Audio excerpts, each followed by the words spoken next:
Happy Saturday, everybody. So, just a quick update is we have just a few more days left until Neptune is going to shift into Aries, ending the Piscean era. And I will talk about that on Monday. I'm also going to cover this in depth for those of you who are going to join with me in the astrology seminar next Saturday.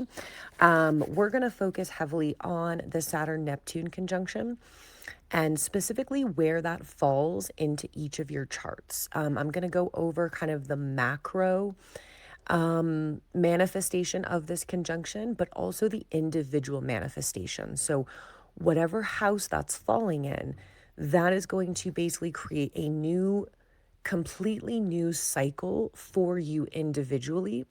And it's much kind of broader than our typical cycles. This is kind of like a once in a lifetime thing. It very much kind of gives the energy of like this is starting a completely new mission.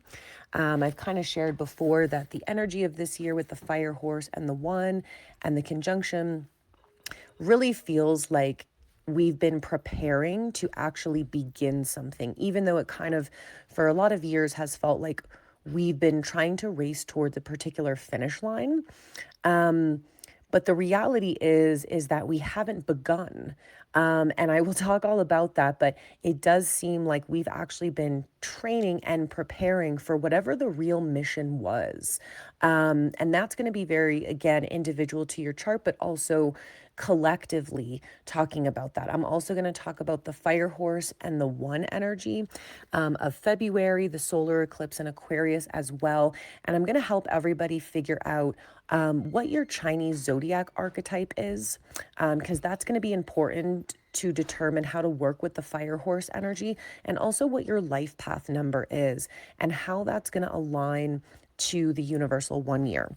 But right now, what I was going to discuss was that I've been sharing that, 2026 has four major parts to it. And the first major part is February, okay? That is what I'm calling the event window. It is the month of activation. And we'll be talking all about this coming in February. Now, the second big shebang of 2026 is going to be April. And the reason being is because whatever is activated during the Saturn-Neptune conjunction at 0 degrees of Aries coming up here in Feb, by the time we get to April, and that this will go to kind of like the first and second week of May as well, but through the month of April, we will have a total of 7 planets transiting Aries. We will also have a new moon in Aries somewhere within that time. So again, the house that you have Aries in will be the house where when we get to April, there's a huge acceleration and momentum that kind of sparks in that particular area. Now, the other interesting part about April is as we're in this massive Aries stellium throughout that month, which really, again, is going to accelerate whatever was activated in February. When we get to the end of April, this is when we will have Uranus officially enter Gemini. Now, you guys will remember that Uranus did briefly go into Gemini last year on the 7-7 portal and return to the 29th degree or the later degrees of Taurus in November. I think it was November 7th. So we did have, like a 4-month window with Uranus and Gemini. So again, the main characters of this year are going to be the Aries house, okay, where you have the 0 degrees of Aries or the early degrees of Aries. The second main character is where you're going to have 0 degrees Gemini, because this is where Uranus is now going to be stationed, not going to go back to Taurus. So this is completing an 8-year contract that we had with Uranus and Taurus, right? So if you can feel into where that area of your life might have changed or you felt some new energy come in last year, this is going to be another area of huge change. And these will all work together. The beauty of the astrology this year is that with Neptune and Saturn in Aries, Uranus and Gemini, Pluto in Aquarius, which will later be joined by the North Node in Aquarius towards the end of July. Those houses, okay, air and fire work very, very well together. So that's going to be the beauty of that, is that we will have lots of beautiful trines and sextiles between your houses that contain Aquarius, Gemini, and Aries, okay? But what's interesting to me, and I did talk about this last year, is that Uranus, for the last probably 2 to 3 years, has been going back and forth over these later degrees, right? And has been in Gene Key 8. Now, I mentioned this, I think, last year, but as soon as Uranus hits the 0 degrees of Gemini, it will start transitioning into Gene Key 20.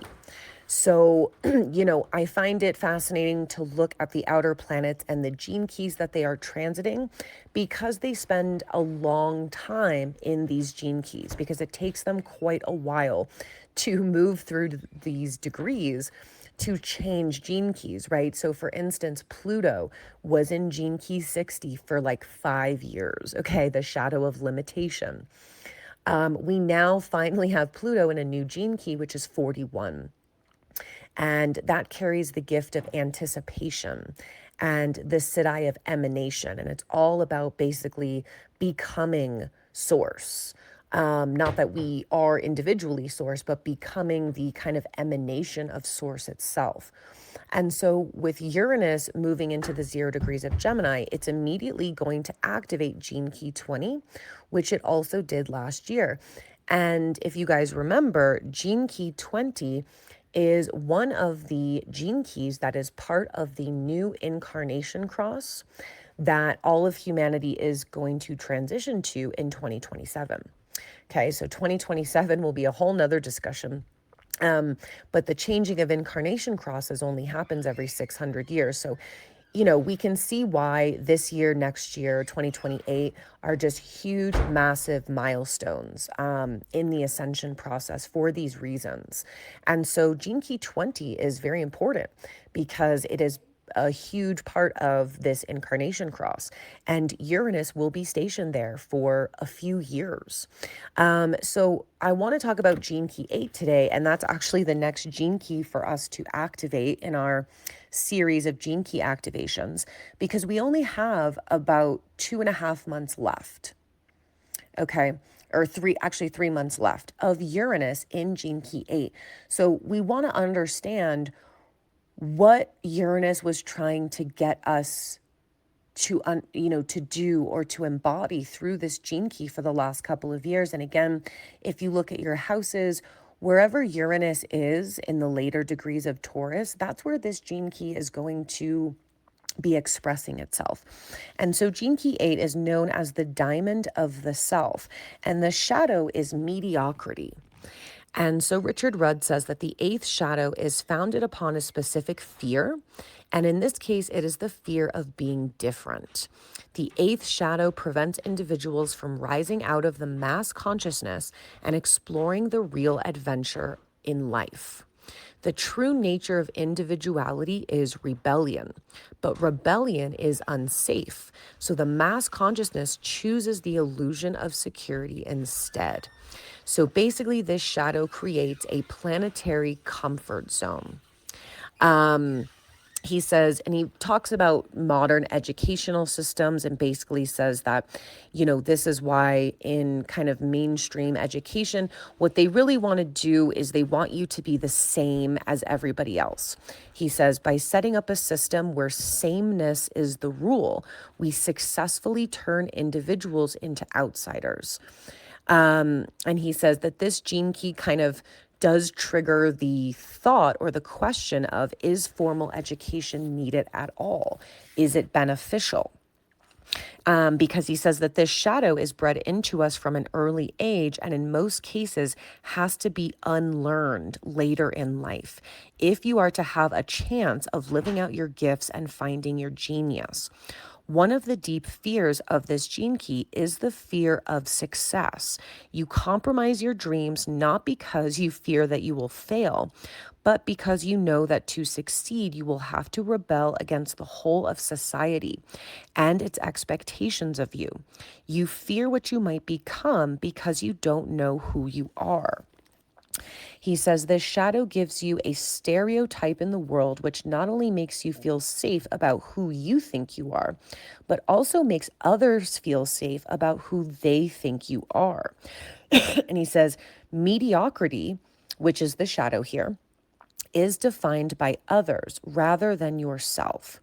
It keeps you from thinking outside of the box. At this low frequency, you think like everyone else, you look like everybody else, and you more or less behave like everybody else. The second function of mediocrity is to serve the machine of society rather than evolution. You become a cog in the wheel of the systems established by man, and in doing so, you become a background of life rather than a major player. Mediocrity prevents people from being heroes or heroines. The shadow prevents us from believing in ourselves enough to embody such a life, and the reason is fear. He says that those who try to move beyond this threshold of fear move in a world that seems incomprehensible to mainstream culture. This shadow makes you a follower of outside authorities. It traps you into twists and turns and prevents you from being a free thinker. And he says, what is a free thinker? Okay. It is someone who can see beyond the current structures imposed by life. It is a person who lives for the spontaneity of their own creativity. Free thinkers also live freely. They follow no one, even though they may have been influenced or inspired by others. The shadow represents the well-trodden paths in life, the compromised lifestyles, the unimaginative, conformist lives lived by the majority. It takes great courage and energy to push through the darkness and the fear of this shadow to find out who you really are and what you are truly capable of. If you wish to escape this shadow, you will have to find your own path and invent your own identity into the world. And there are no assurances that you will succeed except for your faith in your own deep, vibrant nature, right? And so this is kind of the contemplation. And again, this is going to be very, very sparked and works in tandem right now with this Saturn Neptune conjunction in Aries, with the fire horse energy, with the one energy, also with Pluto in Aquarius. Again, the North Node will then be joining Aquarius, where these are the questions, right? It is going to urge everybody into a state of autonomy, right? Aries is about autonomy. It's about having self-sovereignty. It's about knowing who you are and having a deep core sense of self, which means that we have courage, boldness, fearlessness to go out into the world and do what we're here to do without this fear of failure, without this fear of what other people think. And again, with Uranus here in this gene key for the next 3 months and also Pluto in Aquarius, it's supporting this idea of we have to blaze a new path. We have to blaze a new trail. Humanity is going to face a deep identity crisis this year, okay, individually and collectively. And this, you'll see this happening through different collectives, nations, races, and individuals. Because to enter the new paradigm, you cannot have any sense of the old identity, which doesn't fit, which was a programmed, conditioned, accepted identity, right? Or like this Richard Rudd's talking about in this gene key, living a mediocre life, basically just following the rules of what we've been told to do. None of that's going to be able to carry over into this new paradigm. So I think the next few months, there will be an identity crisis for a lot of us, a lot of people in general. And just this overall sense of like, who am I and what am I really here to do? And so I think we should really incorporate this gene key into whatever is being activated in our Aries house, right? And so the gift here is called style. And Richard Rudd says it is a rebel with a cause. To break out of the heavyweight frequencies of the eighth shadow, you have to take an exciting leap of faith in yourself. This gift catches people's attention because it brings something fresh into the world. The gift of style has little to do with our popular interpretation of this world. It has more to do with following your own unique rebellious spirit in the world. True style cannot be measured by materialistic trappings, nor can it be faked. To find your own style is to be yourself without concern what others think. Style cannot be imitated or preconceived. It emerges spontaneously and naturally. It also involves traveling along paths that involve risk, but only as society defines the word risk. Individual uniqueness is something that modern societies uphold and idolize, but in reality, we are afraid of having too many colorful individuals. He says that when we manifest this gift within ourselves, we have surrendered to a creative process that controls us rather than us trying to control it. Creativity can be a thankless business. Oftentimes, an individual is so ahead of his or her own time that their uniqueness is not really appreciated until later. Style is dangerous to society and its logical, structured, system-based thinking and infrastructure. It is dangerous because it mimics nature, which so many systems try to control and explain. Like nature, style is given shape by a wild, organic, and unpredictable energy. It is full of genius and quantum leaps. For the individual, this gift brings a deeply fulfilling sense of purpose. But so often, these individuals find themselves unable to use their gift within the world. The powers that try to maintain control of the world, style is considered dangerous. This is why individual uniqueness is usually confined to the realms of art, fashion, or music, where it is acceptable, right? And so basically what he's saying is that's why, people who tend to want to follow a different or unique path, or they have some sort of eccentric, quirky, authentic part of themselves, like he's saying, there's usually the safe space is only in art or music, right? That's where we see the weird stuff come out. But in day-to-day life and in the general realms of society, we don't see that. And because it's really like not acceptable, right? And so what he's saying is that this is what we have to embrace collectively. We're going to have to break into these kind of rebellious, creative, interesting paths. And so that mainstream culture starts to accept that everybody is wildly individual and wildly unique and different. And that's why nobody can really follow the same rules as others. No one can really fit into the same guidelines or boxes as everybody else. So he said, free thinkers who find their own sense of style are not concerned with fitting in. This gift is about manifesting individual dreams rather than simply dreaming it. When this gift is activated inside your DNA, you suddenly begin to make things happen. It may seem as the rest of the world is stuck in a dream world. This is the byproduct of operating at a higher frequency. Anything becomes possible for you because in yielding to your inner spirit, the sheer force of creativity that comes through frees up the channels and opportunities that were previously blocked. Such is the power of genius, for it carries with it more than just a new concept. It carries intent from a higher realm that is far beyond the individual through whom it manifests. And of course, the Siddhi here, which, we're not too overly focused on the Siddhis, those will come later. But the Siddhi is exquisiteness, where he basically says this is a very rarefied level of consciousness. It is the true nature of wildness. And he does say that these are the great avatars and people who manifest this, which, they're just this kind of extraordinary example of humanness and in their creativity.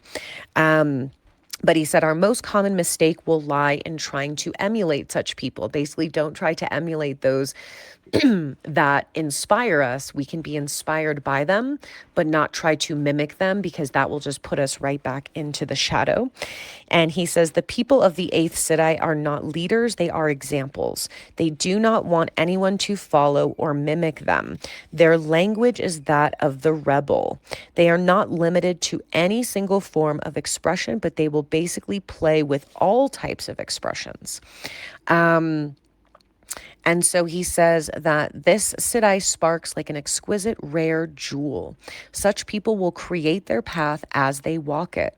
Their legacy to the world is to dismantle all concepts of how one should live or what one needs to do in order to attain any particular state. These people will give you no hope of following them at all. The only thing they give the world is their own exquisite lovingness, their absolute delight in being in the mystery itself with no need for method or meaning. Theirs is the rush of existence, the pulse of the passing moment, and the boundless joy that can only come from touching the core of your own existence. So just thought that was, timely for us to activate Gene Key 8 next. And again, this will tie in really, really beautifully, I think, with all the other energies we have going this year. And then, of course, when Uranus does move into Gemini, we will then go ahead and talk about Gene Key 20, which does carry the Siddhi of presence. And so once Uranus enters Gemini, we're in a kind of different ball game where he's going to be asking us to get out of the mind and into the present moment of now, which is it's hard to describe what that means, but I think we're going to discover that through the Uranus and Gemini transit, and especially through Gene Key 20, and that will come around in that new incarnation cross. So we have like a year to kind of work with that energy to prepare to move into the new incarnation cross, which is going to be the sleeping phoenix. So have a great weekend, everybody. It is the last weekend with Neptune and Pisces, so it does feel like a huge sense of closure happening, an end of an era. So I'll be talking about that more on Monday and next week. But love you guys. I'll be back soon with some more updates.